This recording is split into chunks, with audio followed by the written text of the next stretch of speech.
বন্ধুরা, আজকে নতুন একটা রেসিপি নিয়ে তোমাদের সামনে চলে এসেছি।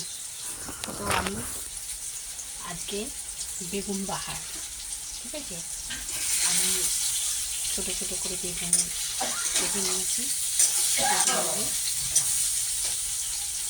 বেগুনটা বড় সাইজের একটা বেগুন নিয়ে নিয়েছি, তার সামনে টুকরো টুকরো করে বেগুন ঠিক মাঝারি ঠিক এই সাইজের বেগুন কেটে নিয়েছি। আমি আগে এটা দেখিয়েছি, কিন্তু আমার ফোনার সাথে আমি ওটা কেটে দিয়েছি। যাই হোক, ওটা হচ্ছে অন্য একটা ভিডিওতে দিয়ে দিতে হবে। তো আমি এখানে নিয়ে নিয়েছি টমেটো কুচি। দেখো, এখন আমি টমেটোটা দিয়ে দেবো। বেগুনটা একটু হতে লাগছিলো, আমি নিয়ে নিলাম। এবার টমেটোটা আমি দিয়ে দেবো। তোমরা চাইলে টমেটো দিতে পারো, আবার না চাইলে না দিতে পারো। তো আমি একটু স্বাদের জন্য একটু টমেটো দিয়ে দিলাম। এবার আমি আগের থেকে একটা বড়ো সাইজের যে টমেটোতে পেঁয়াজ নেই বলে আমি আগের থেকে বড়ো সাইজের একটা পেঁয়াজ কেটে রেখেছি। এই দেখো, তোমরা দেখে নাও, বড়ো সাইজের একটা পেঁয়াজ আমি কেটে নিয়েছি। এখন এই পেঁয়াজগুলো আমি দিয়ে দেবো। আস্তে আস্তে উপকরণগুলো আমি আস্তে আস্তে দিয়ে দেবো। এটাই কিন্তু যখনই তোমরা বেগুন ফুটকি নাড়া করবে, এটা হচ্ছে বেগুন ফুটকি নাড়া, ঠিক আছে। যখন রেসিপিটা করবে, এটা শুধু তেল দিয়েই তোমাকে রান্না করতে হবে, শুধু তেল দিতে হবে বেশি করে, ঠিক আছে। এটার সঙ্গে তেলটা দিলে হবে না, এটা তেল বেশি করে দিতে হবে। তারপরে নাড়াচাড়া করার পরে, ঠিক আছে, আমি ঝাল হওয়ার জন্য আমি এই ধরনের, এটা লাল লঙ্কা না, এটা হচ্ছে ঝাল লঙ্কা আমি দিয়ে দেবো। সাথে আমি কাঁচা লঙ্কা কুচি দিয়েছি। তোমরা যদি চাও যে হচ্ছে তোমার যারা ঝাল খায় না, তারা কাশ্মীরের লঙ্কা দিয়ে আর কিছু কাঁচা লঙ্কা চিড়ে দিতে পারে। আর আমি যেহেতু ঝাল খাবো বলে আমি হচ্ছে ঝাল লঙ্কাটা দিয়ে নিয়েছি। আর যেহেতু আজকে আমার কাছে, সত্যি কথা বলতে, আমার কাছে মানে কাশ্মীরের লঙ্কার গুঁড়োটা নেই, তাই আমি ঝাল লঙ্কার গুঁড়োটা দিয়ে দিলাম।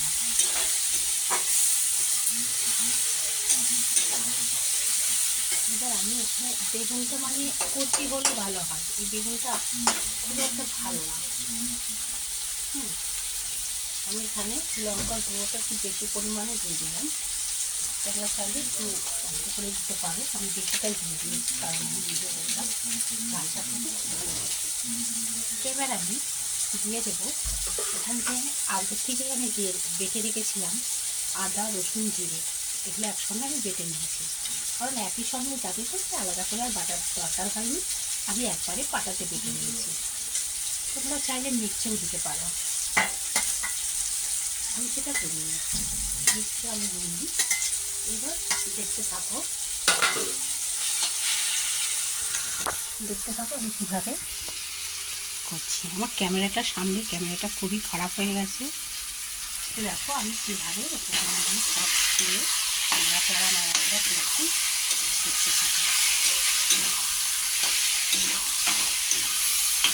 এটা পুরো একটা সুস্বাদু, মানে কী বলবো, এটা তেলে আর অন্য কিছু খাওয়ার কোনো প্রয়োজন নেই।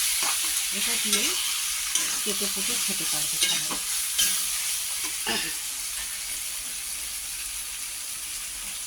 কালারটা দেখো, খুব সুন্দর একটা কালার এসছে। এটা যেভাবে খেতে চাইবে সেভাবেই খেতে চাইবে, কোনো ব্যাপার না। তবে এটা খুব ভাজা ভাজা করে নিয়েছি। এবার সামান্য একটু আমি পরিমাণে তখন আগের থেকেই মশলা ধোয়া জলটা আমি রেখে দিয়েছিলাম, মশলা ধোয়া জলটা আমি দিয়ে দিলাম। থাকো, এই মশলা ধোয়া জলটা আগের থেকে দিয়ে রেখেছি। এটা কালারটা খুব সুন্দর হয়। এভাবে এটা ঢাকা দিয়ে দেয়, ঢাকা দেওয়ার পরে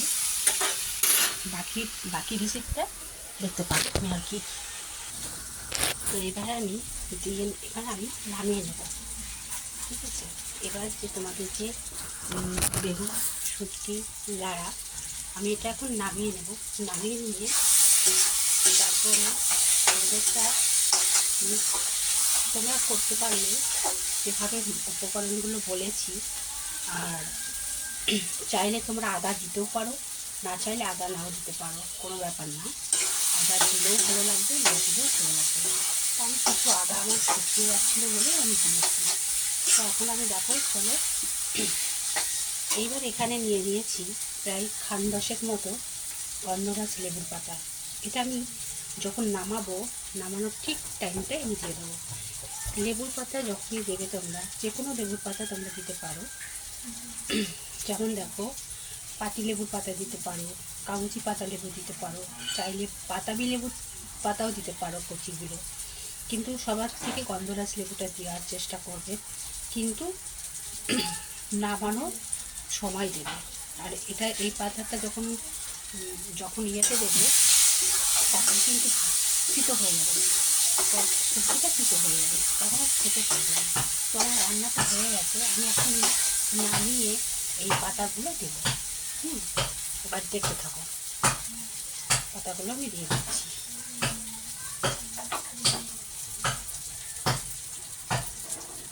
এই যে আমি পাতাগুলো, বাবা কি করছেন?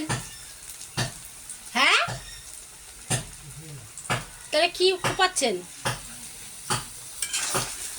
তো দেখো, আমি গন্ধরাজ লেবু পাতাগুলো আমি দিয়ে দিয়েছি। গন্ধরাজ লেবুটা আমি দিয়ে দিলাম। যেমন আর বলবো কি, এই বেগুন শুটকি লালা এত সুন্দর একটা গন্ধ ছড়িয়েছে। এই যখনই দেখবে এই গন্ধরাজ পাতার লেবুটা অবশ্যই দেওয়ার চেষ্টা করবেন, না হলে কিন্তু ভালো গন্ধ আসবে না। আর এটা দিলে পুরো মনে হয় যে মটন খাচ্ছি এরকম মনে হবে।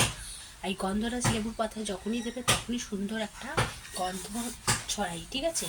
আর আমি সেটাই চেষ্টা করবো। আপনারা চাইলে মাংস, চিকেন যদি খেতে চান, চিকেনের মধ্যেও এই গন্ধরাজ লেবুর পাতা দেবে। কখন দেবেন? যখন সবজিটা নামাবেন ঠিক সেই সময় দিতে হবে। কিন্তু তার কড়াইতে থাকাকালীন যদি জ্বালান তাহলে কিন্তু তিতো হয়ে যাবে, বারবারই বলছি। তো আমি গন্ধরাজ লেবুর পাতা দিয়ে আগে একটা রেসিপি করে ফেললাম।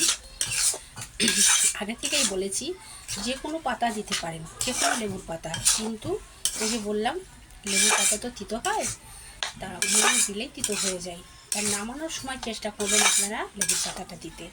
তা খুব একটা সুন্দর একটা সেন্ট বেরিয়েছে। আমি এটা করে দিচ্ছি, নামিয়ে নিচ্ছি। তো দেখো, দেখার পরে এটা কি সুন্দর একটা কালার এসছে।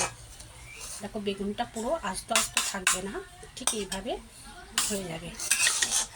এভাবে খাওয়ার চেষ্টা করবে, রান্নার চেষ্টা করতে দেখবে এটা দিয়ে ভাত খাওয়া হয়ে যাবে, অন্য কিছু আর লাগবে না।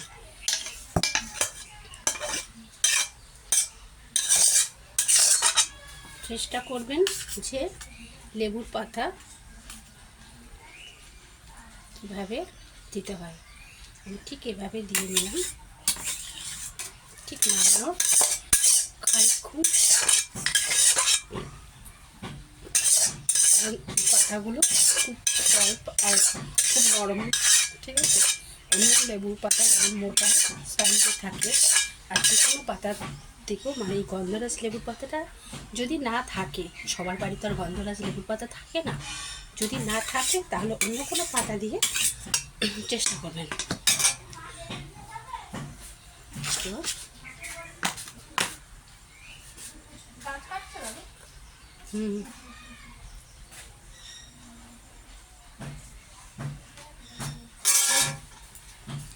আমার গন্ধরাজ লেবুর পাতা দিয়ে আজকে বেগুন শুটকি লাড়া করে ফেলেছি।